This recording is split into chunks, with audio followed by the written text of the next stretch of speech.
ఎవరది? Sir sir ఈ వీధిలో దొంగలు పట్టారండి, మీరు అర్జెంట్ గా రావాలి సార్. వస్తున్నా.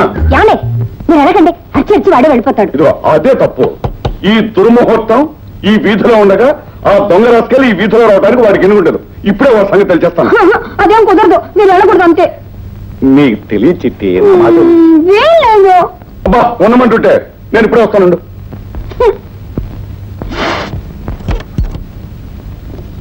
ఏమిటయ్యా ఏం జరిగింది? ఈ వీధిలో 6వ నెంబర్ ఇంట్లో దొంగ పట్టాడండి. చుట్టూ జనం మూగారు, చేతిలో కత్తి ఉంది. మీ బెదిరించి పారిపోతాడని మీ దగ్గరికి వచ్చాను.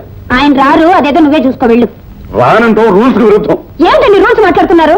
పోలీస్ గా మీ డ్యూటీ చేయడం రూల్స్ అయితే, కట్టుకున్న పెళ్ళగా నాతో కాపురం చేయడం రూల్స్ కదా.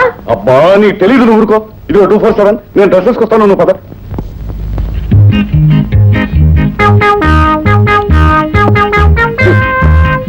ఆగండి, మీకు డ్యూటీలో లాఠీల మీద ఉన్న విలువ కూడా కట్టుకున్న పెళ్ళ మీద లేదన్నమాట.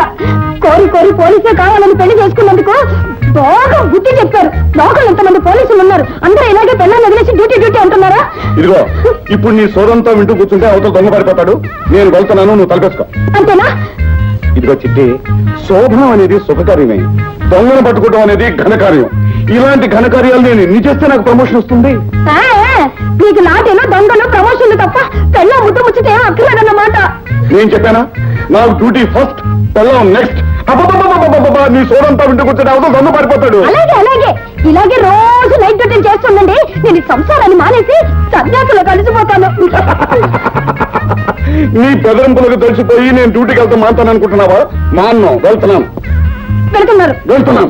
ఆఖరిసారిగా అడుగుతున్నాను, వెళ్తున్నారు కదా? వెళ్తున్నాను. వెళ్ళండి.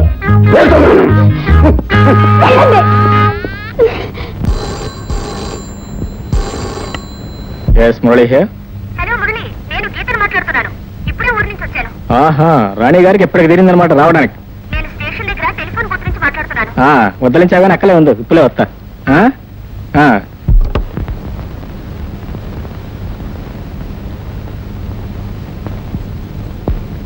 అమ్మా, గీతని మన రాధ లేదమ్మా, రాధ చెల్లెం.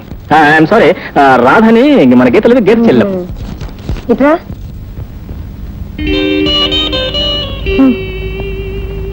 గీతకి చెల్లెలేంట్రా? తనకి అక్కా చెల్లెలు ఎవరు లేదని గీత నాతో చెప్పిందే. అలా చెప్పిందమ్మా. గీతకి అబద్ధాలు చెప్పడం మామూలేనమ్మా. ఏమిటి, నేను అబద్ధాలు చెప్తానా? నేనెవరన్నారు? నువ్వేం గీతవా? నువ్వు రాధవే. గీత గీత.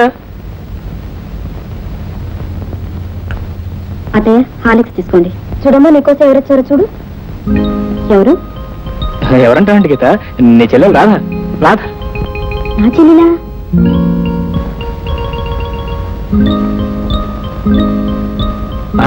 నీ చెల్లెలే. మర్చిపోయావా? కుక్క పిల్ల, పురుడు, ఫోను, ఆ రాధే ఈ రాధ, సాక్షాత్తు నీ చెల్లెలు.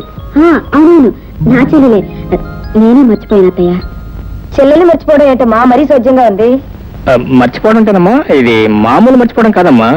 అసలు ఏం జరిగిందంటేనమ్మా, ఇక్కడికి వచ్చే ముందు వీళ్ళిద్దరూ చేరి విషయం తగదబడి ఇద్దరు మాట్లాడుకోవడం మానేసి మూతి ముడిచి కూర్చున్నారు. అది విషయం. ఈ విషయాలు నీకెలా తెలుసా? నాకెలా తెలిసింటే రా చెప్పిందమ్మా. నేనేం చెప్పలేదు. చీరల గురించి గొడవ పడ్డానికి నేనేమైనా అమ్మమ్మలా చీరలు కట్టుకుంటానా?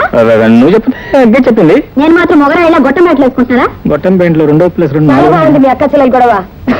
ఈ గొడవ మామూలేనమ్మా. వీళ్ళిద్దరు బాత్రూమ్ లో గొడవ పడతారు. సరే అమ్మా, ఎలాంటి మా అమ్మకి నచ్చవు. ఏమిటి నీ దబాయింపు? అసలు ఇంట్లో ఉండడానికి నువ్వెవరు? ఆ మాట్లాడడానికి నువ్వెవరు? నేను ఈయన కాబోయే భార్య, నేను మా అత్తగారు కాబోయే కోడలు. బాగుందండి వరుస. అసలు మీరిద్దరు నిజంగానే సౌతులా బాగుపడుకుంటున్నారే. రాధ, నీ గీతం చెప్పానే ఏమిటి? రాధ,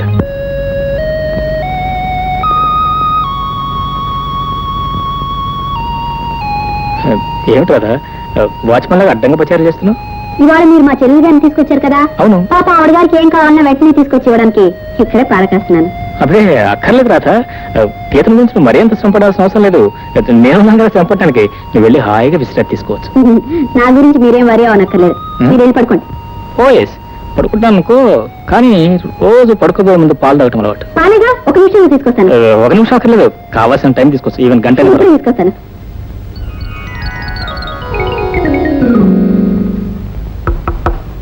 గీత, హే ముద్దు, వస్తున్నా.